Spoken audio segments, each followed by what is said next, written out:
సూర్యుడను నేను శ్రీగురుదత్తుని జ్ఞానార్జన కార్యంలో ఒకానొక కారణం నేను. సూర్యబింబం ఒక్కటే అయినను నా ప్రతిబింబము వివిధ ఘటములలో వివిధముగా అగుపడుచునుండు. ఈ నా తత్వం ఆత్మతత్వానికి సరిపడుచుండు. గ్రీష్మ ఋతువునందు నీటిని గ్రహించి నేను వర్ష ఋతువునందు విసర్జించుచునుండు. ఈ నా తత్వం జీవుల పట్ల జ్ఞాని కరుణకు సరిపడుచుండు. నా ప్రకాశముతోడ వస్తువుల బాహ్య రూపము తెలియజేతును నేను. ఈ నా తత్వం సాధకుల పట్ల మహాత్ముని కరుణకు సరిపడుచుండు. జీవుల గుణదోషములెంచక సర్వులకు సమంబుగా వెలుగును ఉష్ణమును ప్రసాదిస్తును నేను. ఈ నా తత్వం మనుషుల పట్ల సద్గురుని ప్రేమకు సరిపడుచుండు. నా ప్రకాశము ఒకటే అయినను దాని వలన కమలము వికసింతు కలువలు ముడుచుకొనును. ఈ నా తత్వం జీవుని చైతన్య స్థాయికి సరిపడుచుండు. ప్రియ మనుష్య ఆత్మబంధువులారా, యోచించి చూడ నా తత్వం ఆత్మతత్వానికి జ్ఞానితత్వానికి సరిపోలుచుచుండు. జై గురుదేవ. దత్తాత్రేయ స్వామి వారి మరొక గురువు సూర్యుడు. సూర్య భగవాను చూసి స్వామి ఆర్జించిన జ్ఞానాన్ని సాధకులకి కరుణతో తెలియజేస్తున్నది ఏమంటే, సూర్యబింబం ఒక్కటే కానీ కింద ఒక 10 ఘటములు 10 కుండలు పెట్టి దాంట్లో నీరు పోస్తే ఆ 10 కుండలలోని నీటిలోనూ ఆ ఉన్న ఒకే సూర్యబింబం 10 నీటి కుండలలోని నీటిలోనూ ప్రతిబింబిస్తుంది. ఉన్నది మరి 10 మంది సూర్యుళ్ళ? 10 సూర్యుళ్ళు ఉన్నారా? లేరు. ఉన్నది ఒకటే. కానీ ఘటంలో నీటి వలన దానిలో ప్రతిబింబం ఉన్న ఒకే సూర్యుని యొక్క ప్రతిబింబం కనపడుతుందంతే. ఈ తత్వాన్ని స్వామి ఓహో, ఒకే సూర్యబింబం ఏ విధంగా పలు ఘటాలలో ప్రతిబింబంగా కనపడుతుందో అదేవిధంగా ఉన్న ఆత్మ ఏకాత్మ పరబ్రహ్మము ఒకటే. అది ఎప్పుడూ ఒకటే, నిత్యం సత్యం ఏకం. కానీ అది లోకంలో రకరకాల జంతుజాలాలు, మనుషులు, వివిధ ప్రకృతి సంబంధ వస్తు రూపాలు వివిధంగా కనబడటం చేత ఆ ఆత్మ పలు విధాలుగా ఉందని చెప్పి లోకులు భావిస్తున్నారు. అజ్ఞానం చేత, అహంకారం చేత. అంటే ప్రకృతి పలు రకాలుగా కనపడుతూ ఉంటుంది. జీవుడుగా, జగత్తుగా, ఈశ్వరుడుగా, పలు రకాల వస్తువులుగా, కొండలు గుట్టలుగా, జంతువులుగా, మనుషులుగా, దేవతలుగా, ఇన్ని రకాలుగా కనపడటంతో ఆత్మ ఒకటే అంటే విశ్వసించటం కష్టమవుతుంది. దానికి కేవలం కారణం అజ్ఞానమే, అహంకారమే. అజ్ఞాన నాశనమై జ్ఞాన అనుభవం అయితే ఆ ఏకాత్మ ఒకటే.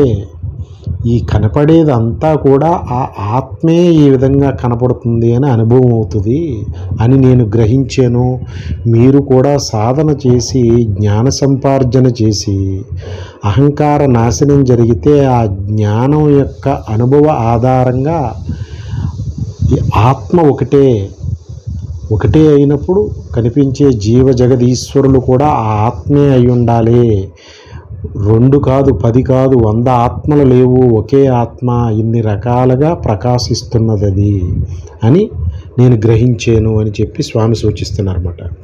తర్వాత స్వామి సూర్యుడిని చూసి గ్రీష్మ ఋతువులో మండు ఎండాకాలంలో నీటిని సూర్యుడు గ్రహించి వర్ష ఋతువులో చక్కగా తీయటి జలధారని వర్ష రూపంలో ప్రసాదిస్తారు సూర్యుడు. దీని నుంచి నేనేమి గ్రహించానంటే, ఈ సూర్యుడు ఏ విధమైన కర్తృత్వ భావం లేకుండా కేవలం లోక కళ్యాణార్థం వర్ష రూపంలో భూమిని ఎలాగైతే కరుణిస్తున్నారో ఆ విధంగా జ్ఞాని ఆ సమస్త బాహ్యపరమైన వస్తువులకు సంబంధించిన తత్వజ్ఞానాన్ని ఆ లౌకికులకు సాధకులకు అందజేసి వారిని తరింపజేస్తారు. ఈ భౌతిక లౌకిక వస్తు సముదాయం ఏదుందో దానికి సంబంధించిన నిజ తత్వసారాన్ని వారు గ్రహించి, అంటే జీవ జగత్ ఈశ్వరుల యొక్క ప్రకృతి తత్వాన్ని వారు గ్రహించి, ఈ ప్రకృతి తత్వం వేరు ఆత్మతత్వం వేరు కాదు అని చెప్పి ఆ సారాన్ని వారు గ్రహించి ఈ సాధన కోసం పరితపిస్తున్న జీవులకి ఆ అమృతధారని, ఆ ప్రకృతి సంబంధించిన రహస్య జ్ఞానాన్ని, ఆ అమృత జ్ఞానాన్ని భవరోగంతో భవతాపంతో ఉన్న జీవులకి అందజేస్తారు. ఆ సూర్యుడి వలె అపార కరుణతో ఏ కర్తృత్వం లేకుండా అని గ్రహించాను అని చెప్తున్నారు అన్నమాట స్వామి. తర్వాత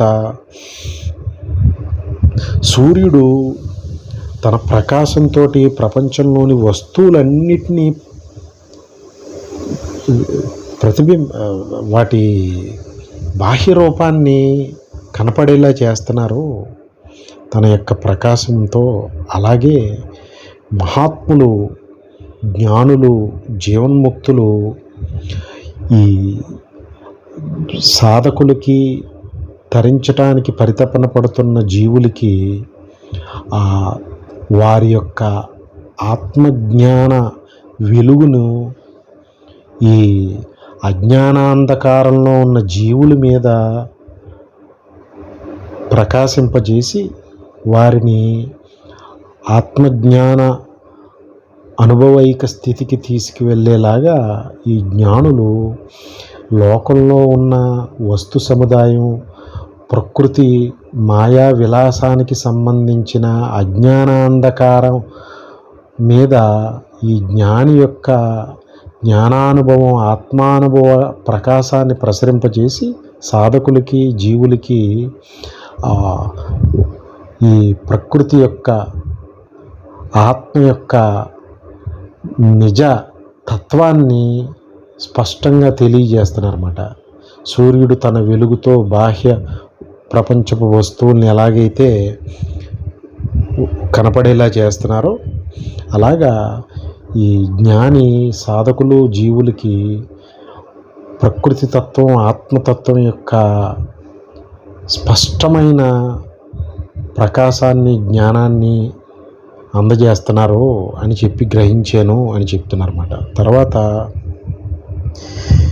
ఈ సూర్యుడు సమస్త జనానికానికి, భూమండలం మీద ఉన్న జంతుజానానికి, సమస్తానికి కూడా ఎవరి గుణదోషములు ఎంచకుండా వీరు మంచి, వీరు చెడు, వీరు పవిత్రుడు, వీడు దుర్మార్గుడు అనే భేదభావం లేకుండా అందరికీ సమానంగా వెలుగుని, ఉష్ణాన్ని ఎలాగైతే ప్రసాదిస్తున్నారో అలాగే మనుషుల పట్ల సద్గురువు, మహాత్ములు, జీవన్ముక్తులు ఏ విధమైన భేదభావం లేకుండా వారందరిలోని ఉన్న ఆత్మ చైతన్యాన్నే వారు చూస్తూ, వారి జీవ చైతన్య స్థాయి వేరైనా, వారి గుణగణాలు వేరైనా వారిని భేదభావంతో చూడకుండా ఆత్మస్వరూపులుగానే భావించి ఆ సూర్యుడు వలె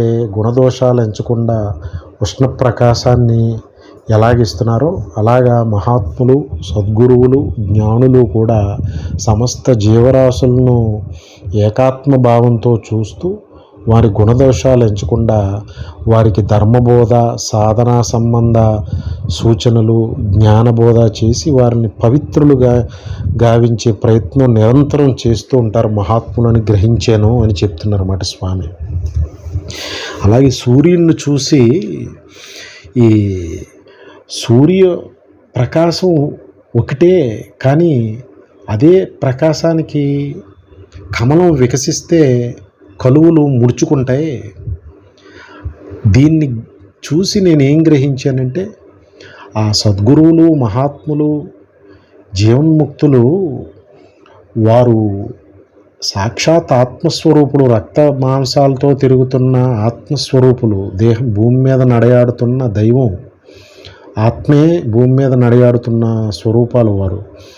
వారు బోధించే ఆత్మజ్ఞానం, నిజ తత్వసారం ఒకటే, కానీ జీవుల యొక్క చైతన్య స్థాయిని బట్టి వారు దాన్ని గ్రహించగలుగుతారు తప్పితే అందరికీ ఆ జ్ఞానం ఒకే రకంగా అర్థం అవడానికి అవకాశం లేదు.